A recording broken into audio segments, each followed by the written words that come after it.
May laro dito sa WePlay na paborito ko talagang laruin. Ang tawag sa larong ito ay Who is the Spy? Ang word natin ay buko.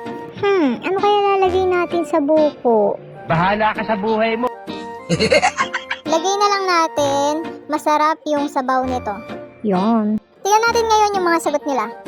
Suspicious sa akin yung nasagot ni number 7, kaya siya ang iboboto ko. Paano masabi?